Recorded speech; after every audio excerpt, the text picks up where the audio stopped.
This morning, we're following breaking news at One Bills Drive. Terry Pegula and Brandon Beane are at the podium. Let's listen in.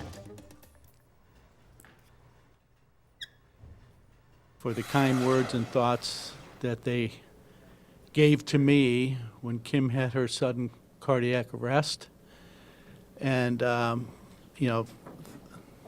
it was really encouraging for all the kind thoughts that they gave our family while we were going through that ordeal.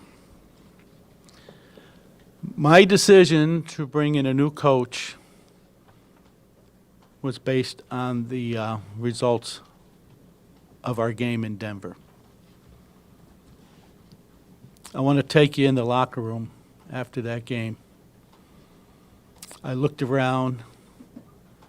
First thing I noticed was our quarterback with his head down, crying.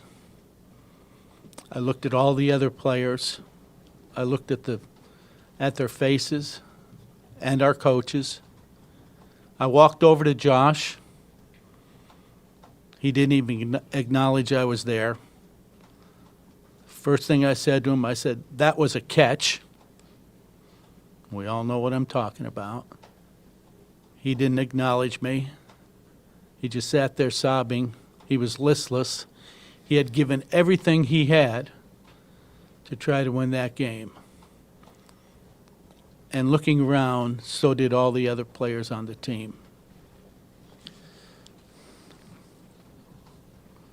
I saw the pain in Josh's face at his presser, and I felt his pain. I know we can do better, and I know we will get better. I want to express my confidence in the guy sitting next to me, Brandon Beane, and the job he has done in resurrecting this franchise. I'm not going to sit here and defend everything that we have done as a franchise, but the bottom line is we have attracted good people here. Brandon has brought in Joe Shane, who's now the GM in New York, Dan Morgan, the GM in Carolina, Dennis Hickey, former GM in Miami, and our own Brian Gain, who's still here with us, former GM in Houston. There have been some very talented people that Brandon is associated with that he's brought through the front door here at One Bills Drive. I'm aware there's criticism out there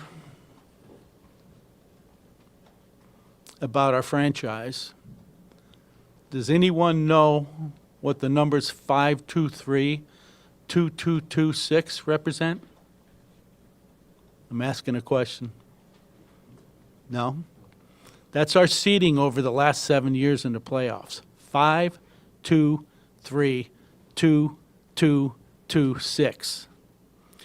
An organization doesn't carry that kind of record without being a great organization and without having great players. It's impossible to have that kind of results without having a good roster. I hear it from my counterparts at league meetings. A lot of them talk about the Bills organization and the success we've had through the years. Our roster is a direct reflection of the hard work that Brandon and our scouting staff has done through the years. One may complain over a deal, over a player, over a result. But the bottom line is success over a long period of time means we're doing something right. We are focused on bringing a Super Bowl to Buffalo. We have an MVP quarterback in Josh Allen. I'm looking forward to having a successful coaching search. I know this is a desirable job. Our phones are ringing, and we're going to begin that process. So I'm going to turn it over to Brandon. Thanks, Terry. I want to first off echo how Terry started this, thanking Sean and his family. Even before arriving here in Buffalo in 2017, Sean and I started our journey together, him as the D coordinator, me working my way up to assistant GM in Carolina. So that connection and that that relationship, I know, factored into us building 9 years, 9 seasons here, and a lot of accomplishments together, things that we always worked on, things to get better, but we always did it together. And I'll always appreciate the years. And you know, you think about the things that you could have done better, but I'll also try to remember all the great times that we've had. And obviously this is the start of a new chapter, but Sean's a heck of a football coach, and we'll always root for him and his family. I want to thank our players, our coaches, our support staff. You know, I wish we were, as I've said a lot, I wish we were preparing for an AFC Championship game instead of up here right now. We know how close we were again. We just didn't get it done in Denver. But it wasn't for the lack of effort.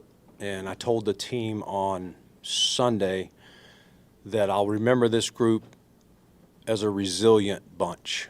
And I said resiliency is the one word the 2025 Bills will kind of always, as I look back on my tenure here. So I want to thank them all.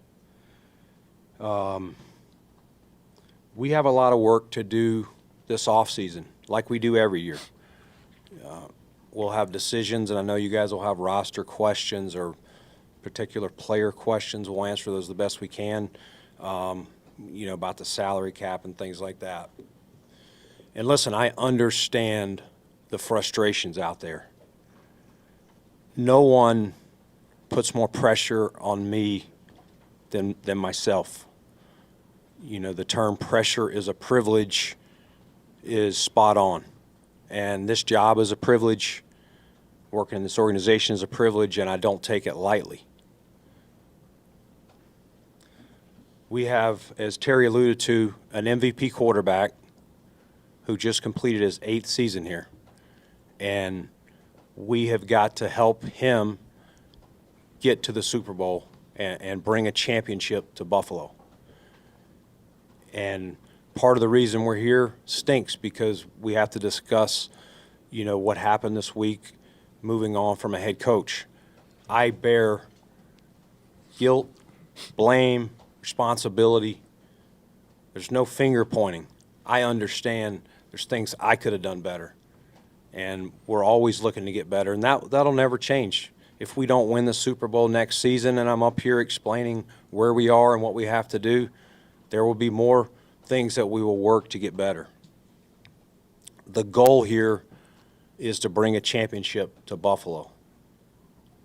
We've been close, as Terry said, 7 straight years in the postseason. I think he listed all the seeds. We have to get it over the top, and that starts with finding the right head coach. And we're starting that process as soon as today with interviews. So with that said, I'll turn it over to questions for Terry or myself. Hey, Terry, you mentioned that you thought it was a catch, and you told Josh it was a catch. Why would you fire a coach based on a bad officiating decision? I did not fire a coach based on a bad officiating decision. If I can take you into that locker room, I felt like we hit the proverbial playoff wall year after year. 13 seconds, missed field goals, the catch. So I just sensed in that locker room, like, where do we go from here with what we have?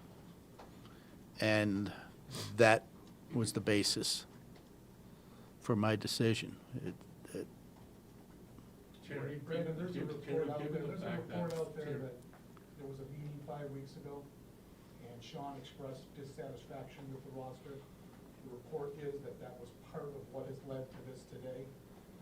You're not being happy with his assessment. Either one of you gentlemen could answer that if that was. I don't know where that came from, but we bet all the time. You know, I talk to Sean every day.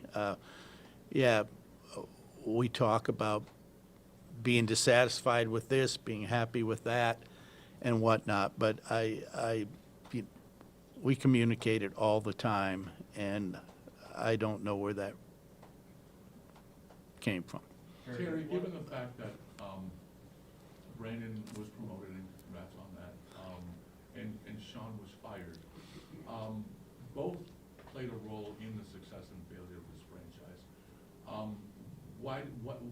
What came down to one over the other, or was it that easy? Like I just said, I believe it was, where does the leadership of the team on the field and in the locker room, where we go from that moment, which, you know, another playoff failure. And that's why I decided that Sean had to leave. Terry, how far before the playoff game had you maybe started thinking about this being a possibility? After the playoff game, in the locker room. So it wasn't a thought at all? I need to keep saying that. I keep saying it. It was feeling the moment, being there, being there. Sorry, Gary. What process did you go through to evaluate whether it was, coaching versus talent on the roster? Over time, how did you evaluate? What process did you go through? Well, you see teams in the league, I'm not going to mention team names, but they have a great year, a good year, and the next year the success doesn't continue. Like I say, you don't get in the playoffs 7 straight years in this National Football League where there are very few blowouts and dozens and dozens of close games every year. You don't get there without having talent and a great organization, and Brandon and his staff have brought in regularly players that, I mean, look at the injuries we had this year. We're down guys on the practice squad contributing in big games. You don't do that without talent in the front office getting you there. Terry, a big chunk of the fan base very frustrated with you specifically, dating back to that interview that you did on WGR 550. Thought it was very condescending, and I think that a lot of people come out frustrated with you, particularly that you're still here. Sean isn't. I think a lot of it leads back to that. Do you regret that, and do you think in hindsight, maybe not only the host but the fan base is kind of right about that? It's not true about the position.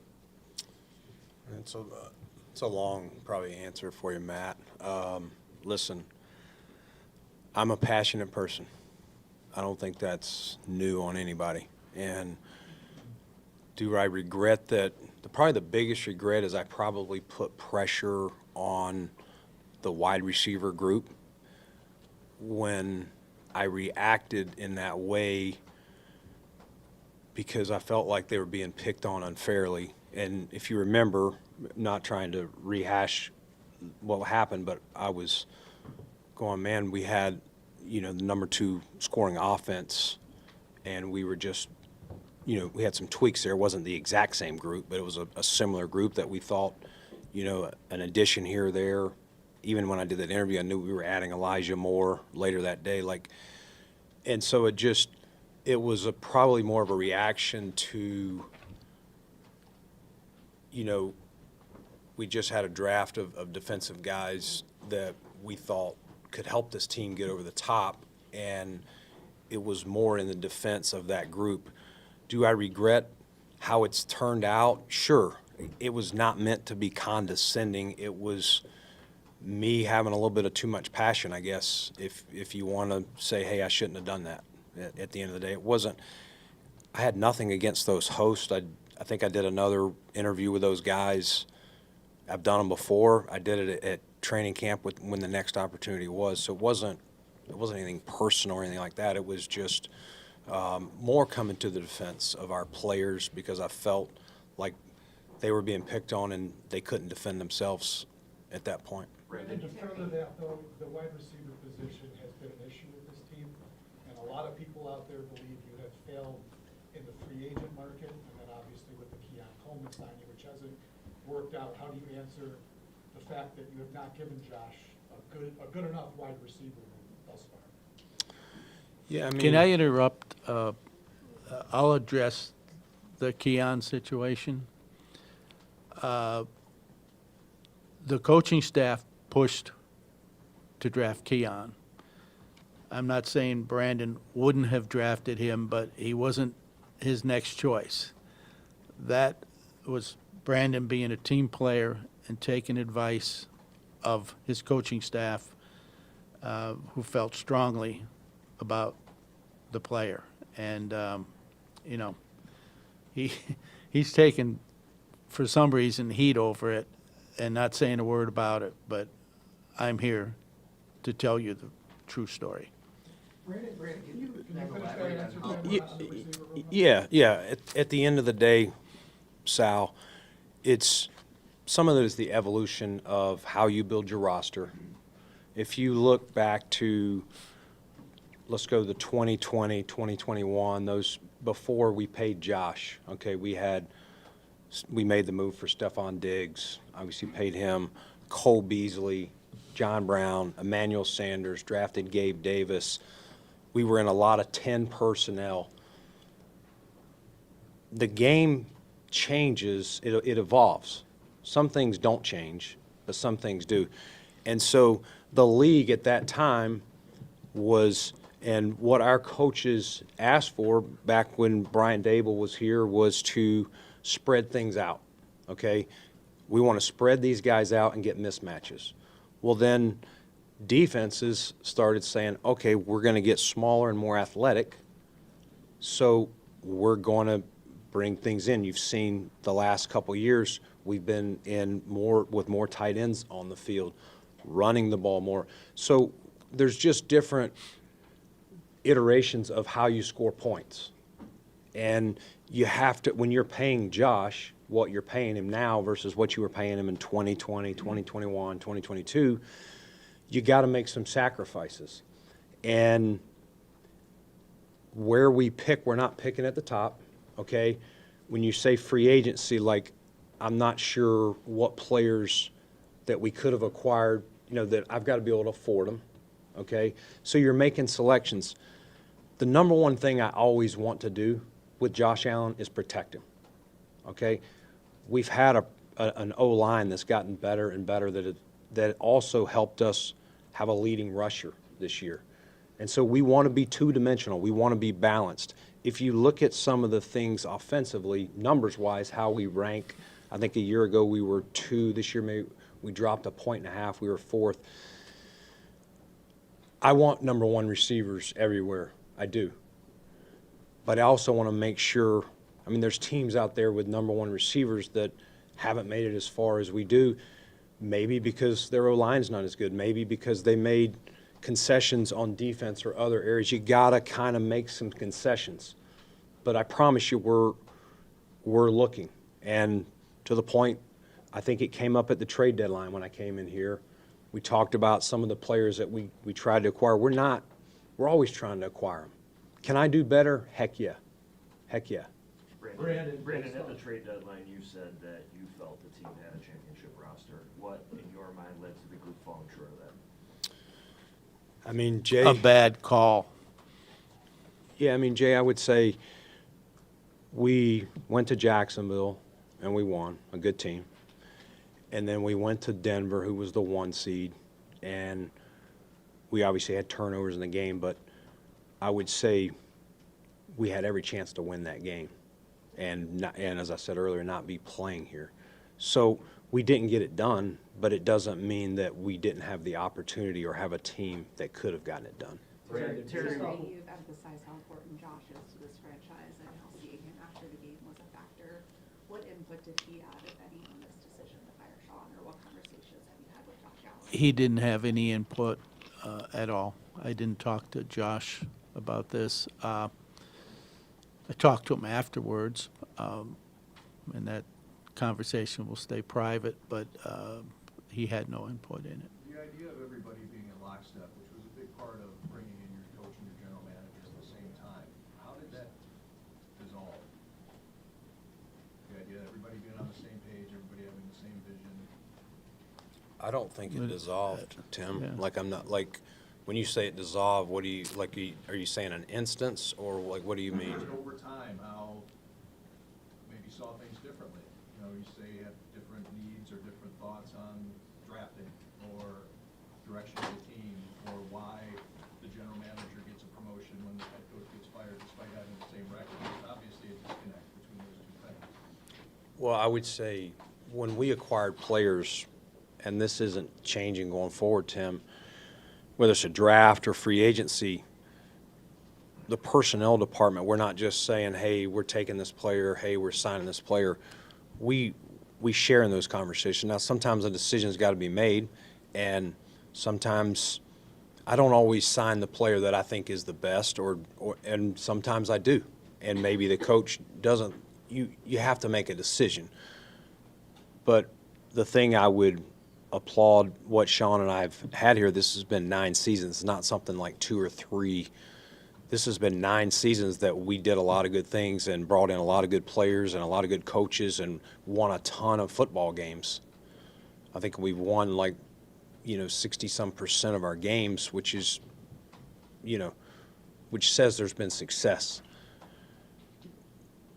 What Terry, has said was the proverbial playoff wall. So I don't think that's anything dissolved. I think that was the decision he made. We were still communicating through last draft, through last offseason. It was a heavy defensive draft. And Sean was very involved, and his coaches in the selections that we were making and getting the guys on the field and develop them. So I don't think it got to a point where we were signing or drafting players, out of alignment. If I can clarify too, Tim, you can't, I wouldn't use the word dissolve. We all debate and argue with each other in any organization. We're talking about a football team here. Everybody has their input, and not everyone agrees on everything you do inside that organization. That doesn't mean relationships dissolve. It's just, to me, it's healthy. You foster debate. I disagree with you. Like, this guy's told me to F off a couple times, trust me. And I strongly disagreed with some pretty good players that he's drafted. I'm not mentioning names. But it doesn't dissolve the relationship. It's just the way we operate. What is the new structure of, if you're now the president of football operations and the general manager, what was it like before as far as who reports to whom when you hire a new head coach, how that will work going forward? Yeah, we have a group of us that are going to work together to hire the head coach. It'll be Terry, myself, Pete, Brian Gaine, Terrence Gray, both of our assistant GMs, and Laura Pegula, and Josh will have some involvement as well. Brandon or Terry, when you make a coaching decision, I think there might be a sentiment that they must have somebody in mind. That is why they are moving on. I understand you are going through a search, but is there a front runner? Is there somebody you are targeting, or is this completely an open search, no decisions made yet? It's 100% an open search. We're still sorting through the names. We're vetting names. Matt, I think Derek was telling me before we came down, some of the guys were leaked out that are coming in, but the list is not final, and there's still 4 teams playing too that could have some candidates. By the rule, we can't interview any of those until their seasons are complete. But yeah, it's an open process. There is no front runner, old, young, former coach, first-time coach. We're opening every door. We got to find the right guy for this team to help get us over the hump. Terry, when you look at the coaching situation, you said they've hit a wall. But with Sean, you guys have been in that position each year, close. Is it a risk to make a change now? And isn't there going to be high pressure on the next coach coming in because you have been this close to this point? There is definitely risk. We've got to make the best decision. So that's a fact. And what was the rest? Pressure on the new coach coming in because you've already established where you have been for 7 straight years. I can tell you this, there's desire. I don't know about pressure right now, but there's a lot of people that want to look at taking this job. There's a lot of interest. Is it Super Bowl or bust? Because in No. 2026. No. We can't say that to somebody coming in. We're making a change, and, it's do your best job. Hey, Brandon, how would you categorize your relationships specifically throughout the season this year with Sean? And I ask you that because the perception from the fan base out there is that this was some kind of power play made by you and still be here in Sean now. Yeah. As Terry said, there's disagreements all throughout, way before this year. It's not like we were 100% always in agreement on every decision that he made or I made. That just comes with the territory, and I wouldn't expect that with the next head coach. There's certain things that fall in his area, whether it's managing a game, how we schemed a game, whatever it is that are his, and then there's certain decisions that personnel related, somebody's got to make the final call. What was the saying about? Can I help him a little? There's a perception from the fan base. Can I help you about the power play part of that? I'm the kind of guy, if I sense you're on a power play, you're out. I don't like power play people. We have an organization we work together, but any sense at all that he was on a power play, he would have been gone. And Because that's not my kind of person. And Joe, that's hurtful to even hear that or say that. I worked 19 seasons starting as an intern in Carolina and worked my way up. I came here and I've never tried to do that. I would love for anyone who's making that accusation to walk in these doors and ask any person, player, coach, trainer, anyone. People can disagree with draft picks that I make or people I sign or I screwed up the wide receivers, whatever it is. Those are harmful things that, I walk in the door and my wife's got tears coming down her face for stuff like that. And I'm gonna damn try hard to win a Super Bowl here, I am. But for somebody to question my character like that, it is BS. And I've never done that. If you'll remember, in 2023, there was an article written on Sean accusing things. Who stood up in front of every one of you guys and defended him and his family and everything he's done here? And then we went to Kansas City and we won that game. And I went down to Jeff, Missouri and said, give me a game ball. I'm going to show everyone that this team has his back. I've done nothing but have everyone's back. And so for someone to question my character, my integrity, that's where I draw the line. Terry, why did you find it important to speak out today? You've not been to a lot of press, you've been to a lot of press conferences, but not taking questions. Why did you feel it important today to answer questions and to show, what behind the scenes, what you felt was an important decision? Well, a long duration of why I wasn't in front of the media was Kim's health situation. Very traumatic.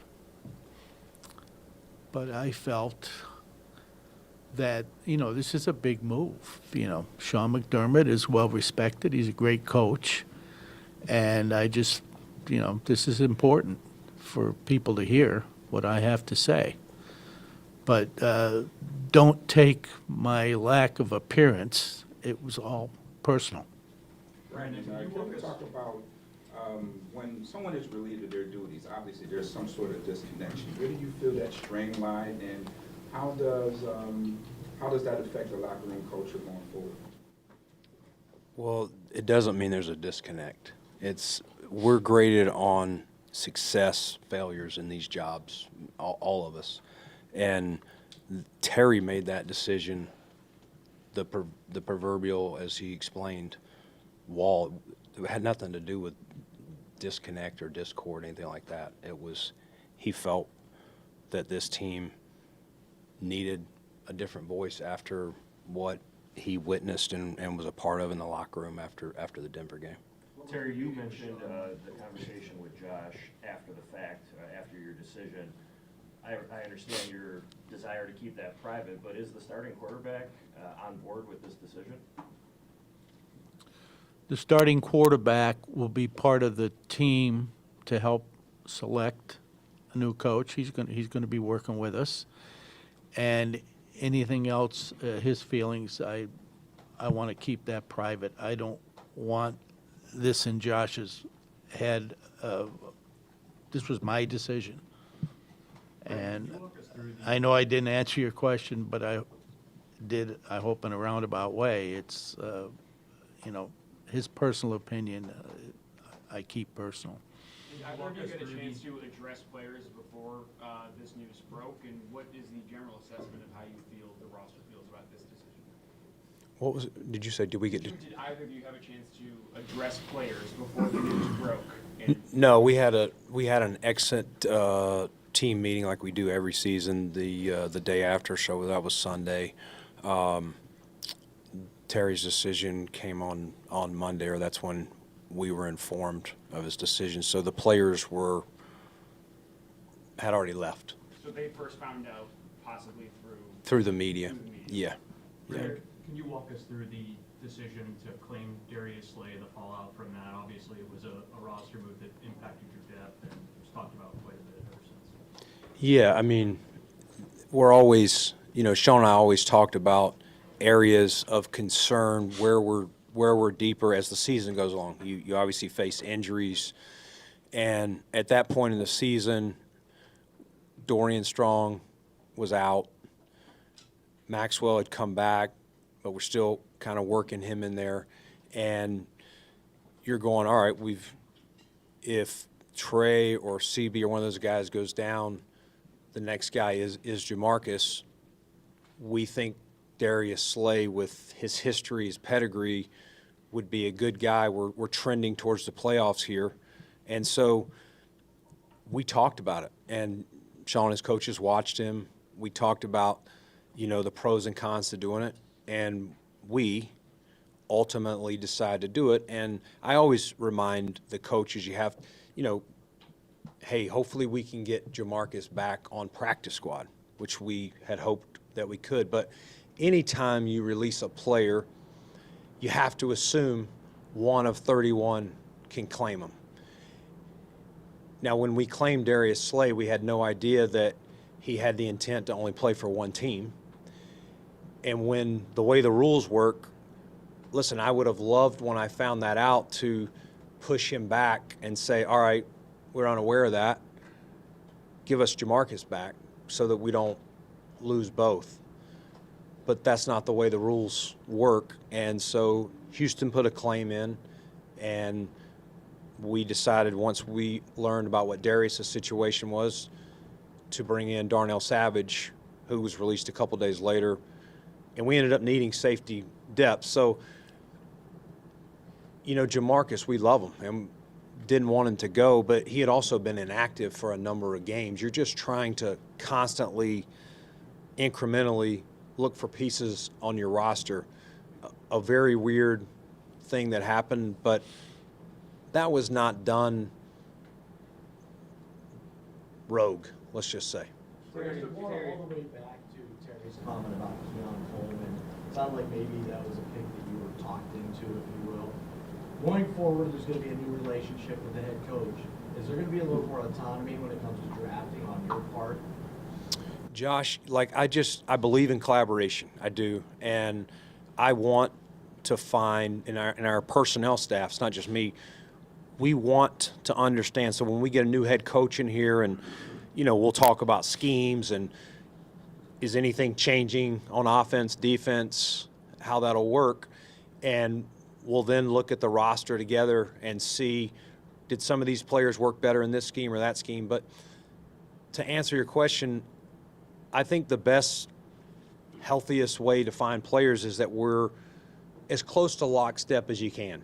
Not me only signing or taking players that the coaches think work or only what the personnel guys think.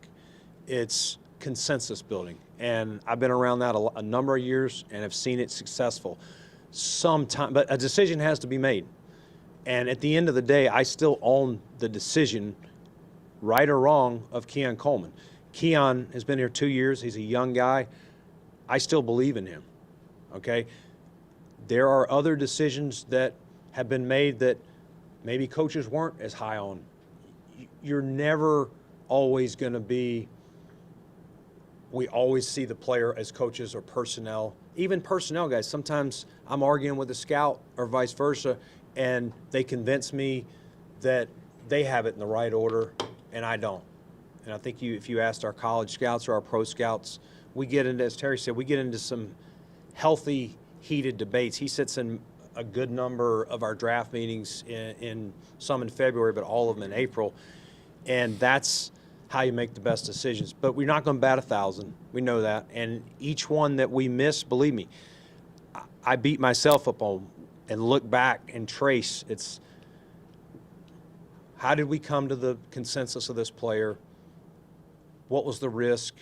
Did we think this would happen, whether it was something on the field or off the field? But the short answer, Josh, is we're going to collaborate. We're going to work together and try to find the best players that work for how this new coach wants to do things. Will that new coach report to you directly, and how will that operate? It'll be very similar. At the end of the day, we're going to work together. It's a marriage, the same as Sean and I.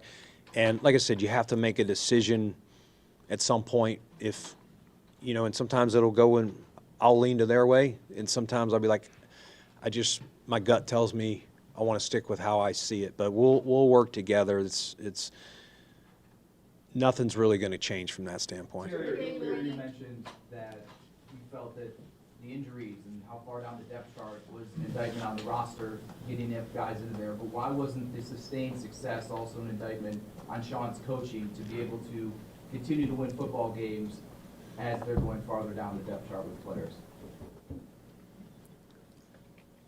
Can you just repeat the tail end of that again? You said it was a reflection of the roster that they had to play so many guys deep down the depth chart because of injuries. But they kept winning football games, so why was that also not a positive reflection on Sean McDermott's coaching? Again, I go back to 5-2-3, 2-2-2-6. Great roster, good coaching, no Super Bowl appearance. And I can't emphasize, if I can put you all in that room at that moment after the game, it's like, how do we overcome this? It's been one year after another. And that, it was the sense of, how do we overcome this? And I just couldn't see us doing that with Sean. That's why I relieved him. It's not an easy decision, trust me, with that success. But what is success? Is success being in the playoffs 7 years in a row with no Super Bowl appearance? Terry, with Yeah. Brandon and Sean's success and failures both so intertwined and together, how were you able to distill that Brandon deserves this promotion while Sean is fired? that was my decision. I could be wrong, How much? but it was success with the players. I think we've, I don't know if anybody knows it in this room, but Josh Allen wouldn't be here if it wasn't for this guy pushing and pushing, and pulling a Houdini in that draft to get to the position where we could pick him. So, that was my decision. Mr. P, how much does the responsibility for coaching versus roster construction, clash when they don't reach that expectation? Say that again? How much responsibility goes into coaching versus roster construction when making that decision? When expectations fall short, how much does it go there? How much responsibility goes into coaching versus roster construction? That's a hard question to answer. I don't know the answer to that. I really, no, go ahead. You've received $850 million in taxpayer money for the new stadium. You have a new stadium that is sold out in PSLs. Going back to John's question earlier, you have not been accessible to the media and by way of that to the fans in several years. Do you plan on being more accessible in that regard for both of your franchises moving forward? I think that's a possibility in the future. I can't even go watch my daughter play tennis. She's got to number 3 in the world, and I've been to like 2 of her matches in the last 4 years. We have issues in the family, but I can see me being more available in the future, yeah. Brendan, to clarify, will the new head coach be reporting to you? Yes. And then with your new role, would you look at hiring someone to have the GM role and you take on more of the football ops role from a bigger perspective, or are you planning on keeping both roles? No, I'll be the GM. It's not, it's a very similar, you're going to see, we're going to operate very similar that we've been doing. Brandon, how do you move forward? How do you move forward with Keon Coleman at this point? Already the headlines and the shows are, he wasn't your pick. That's what's being said now. No, he was my pick. I made the pick. Terry's point was that we might have had it in a different order of personnel versus coaching, and I went that way. But ultimately, I'm not turning a pick for a player that I don't think we can succeed with. So don't misunderstand that. Keon Coleman is a young player that has been here 2 years, has 2 years left on his deal. It's up to us to continue to work with him and develop him. It's not, his issues have not been on the field. They've just been maturity things that he owns. I give him credit. He owns. He doesn't make excuses, which I appreciate. And, the crazy thing is, at this time last year, we kind of went through where he was trending up. He had the injury. We were a little disappointed in how he came back. He busted his tail, had a great offseason. You guys were at training camp. He had an excellent camp, no matter who he went against, made a bunch of plays. The Ravens game, obviously, he ends up with 100 and whatever yards. And you're right, man, this kid's going to take off. But some of the maturity stuff got in the way, and you can naturally lose confidence in teammates or coaches, and that's understandable. It's up to us, and he and I had this conversation, and I'm sure he did with his coaches as well on the way out, of, all right, you got to hit the reset again and attack this offseason the way you did, attack training camp the way you did, and don't let these maturity issues get in the way of your playing time and your production on this team. And so that's where we're at with Keon Coleman. But we still believe in Keon Coleman here, and it's up to us to develop his talent so that he can help us win games. Let me talk about this issue. There's not one player on our team that somebody else could have been drafted in their place because of others' opinions. So we listen to the coaches, the GM has an opinion, some of our scouts, I have my opinions. But I don't think you can look at one player, even Josh, where somebody thought we could have drafted so-and-so here. So what I was trying to show with Keon was we collaborate. There's different names available at every draft pick that we could have selected. Brandon, I know you mentioned the character stuff when you were talking to Joe specifically, but there is a section of the fan base that will say the wrong guy was fired, and that would be an indictment more on the roster than on the coaching. What would you say about the roster and the people that think this roster is not good enough, and that's why this team has fallen short? Matt, like, I believe in our players, okay? Is there things that I can do better? Yes. We're always looking to improve our roster. Back to the Darius Slay thing. It's a 12-month process, okay? I'm always going to defend our players, okay? I'm not going to sit up here. It's up to Terry to decide who's the head coach, who's the GM of the Buffalo Sabres, the Buffalo Bills. You'd have to ask him on the decision he made. That's not me. I think the point that he was making was we've made the playoffs 7 straight years. We've won at least one playoff game in 6 straight years, a couple AFC championships. We're not like one of those teams where you get to the playoffs. Like when 2017 we made the playoffs, where our talent was then and what we were doing, we were excited to make the playoffs, hoping to win a game. I would say that's not been the case. 2020, we got hot that year and we're rolling. We kind of were just playing through. But I would say starting in 21, we really like, all right, we can achieve a championship if we do the right things. Things fall in place. We've put our each year, a lot of division titles. We didn't win it this year.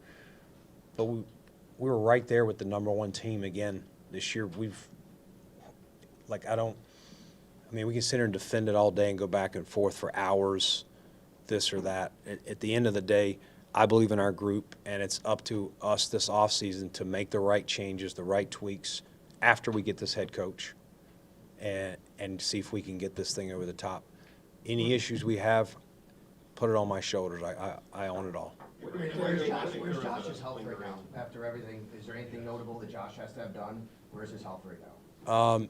He could have to have something done to his foot potentially here soon, but it would not impact like OTA stuff. He would if he does. What do you think this team could have done better this year to get to a Super Bowl? I mean, we were right there. We just didn't win the game. We were right there. With all the free agents that you have, the age on the roster too, the guys that you brought back, that did a nice job for you, but let's face it, their age. Would you consider this, given where New England has gone now too, is this in any way a rebuild? Not a rebuild that you tear it down, but a sizable rebuild, where this roster is going to turn over maybe more than it has been in the last couple of years? Good question. I think some of that is going to, obviously some of it's going to be dictated by salary cap and guys are free agents, so they'll have opportunities to see what their value is and what we can afford within the cap. We'll still have to get under the cap before time. So we'll have to get those moves made, but part of the roster will be when we get this coach, like does any style change? Like just for example, do we hire a defensive guy that wants to run a 3-4? Well, that could change some personnel things. Do we want to do something different on offense? So all of those decisions will weigh in on, we've run more of a gap scheme type run system. Does someone want more of a zone scheme, more of an athletic, lighter lineman? I'm not saying we're leaning in it, but those are conversations that we'll have with these candidates, and once one's selected, that'll be the next thing is diving in with him and his staff and assessing the current players and the current free agents and deciding who fits best. Brandon, to those points that you just made, I think there was like maybe a lingering what if during Sean's tenure as to like, okay, what if you paired an offensive-minded head coach with Josh rather than, you know, risk losing them like you did with Abel back in 22. So is that a major consideration in this coaching search because this coach would effectively be the guy that takes Josh Allen through the duration of his prime here? Would that be maybe a lean for what you're trying to look for in head coach? We'll definitely give those guys every chance, but we got to be careful not to just – this is a bigger job than just a play caller and a schemer. I think we've seen where guys have been excellent play callers, but they got to the head coach seat and they couldn't handle the adversity, the conflict management, all the things that – it's a CEO job. It really is. A lot of your time as a head coach or GM get taken away from me scouting, watching players, or a coach in there scheming X's and O's. So we got to make sure we get the leadership, the CEO part.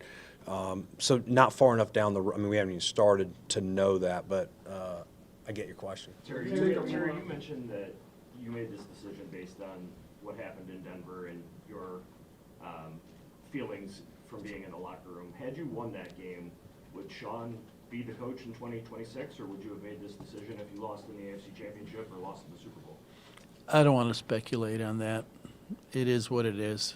I don't want to speculate. I'm sorry, there were a number of players who expressed some displeasure at Sean McDermott being fired. Well, how surprised were you by that reaction? Everybody has their opinion. We can all speak our. I don't look at this stuff, so I don't even know who those players are. Trust me, I don't look at of what everybody's saying out there. Brandon, I made the decision, and it is my decision. Brandon, to clarify that timeline, you said you made the decision after the Denver game. That's very clear. But with the news coming out Monday morning, the 36 hours in between, how much were you going back and forth on this decision, or what was that timeline like for you? I didn't go back on it. Okay, thank you. Appreciate it. Thank you.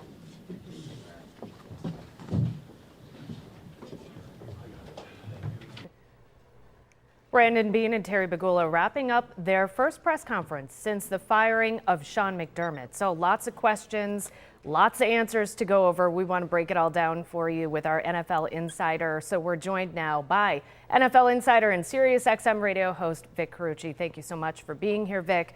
That's a lot to digest. Does this do anything to lessen the anger that fans have been feeling all week, do you think? I doubt it. I think people who feel the way they do about Sean McDermott and the impact he made, not just as a football coach, but as someone in the community, isn't going to change. That was powerful. And you could see that response, that outpouring. So I don't think anything that happened in this press conference changes that one bit. And talking options, you posted on X earlier that, we know Joe Brady has interviews lined up. But do you think they could go with him and another familiar face? I mean, there are tons of options out there, and this is all speculation at this point, but what are your thoughts? Well, my thoughts are, and basing it on a lot of conversation too, but I am, the way I phrased it was I would not be shocked if Joe Brady gets promoted to head coach from offensive coordinator, and then Brian Daboll, of course, a very familiar face, former OC of the Buffalo Bills and then head coach of the Giants, comes back to the Bills as the offensive coordinator. The balance here would be, going in the direction of a younger head coach, and then with Daboll, obviously more experience, but trying to balance that out. And it would be two offensive minds, and I think the driving force would be to do everything possible. You heard Josh Allen's name come up a lot. Get this MVP a Super Bowl, really catering more to that than anything else. And that might be a solid way to do it. One last question. I can't remember the last time we heard from Terry Pegula and he took questions from the media. And he got pretty emotional there talking about his family. What are your big takeaways from what he had to say today? Well, the biggest thing was he wanted to make it clear it was his decision. I think the thing that made it almost stunning, if I can use the word, is that he looked around the locker room and he painted that picture of that telling him they hit a playoff wall. And I don't know, that was pretty interesting because, you know, he said they overcame adversity. The head coach had a lot to do with that. All right, Vic, that's all the time we have for now. We're going to get right to midday. Appreciate your time. Okay.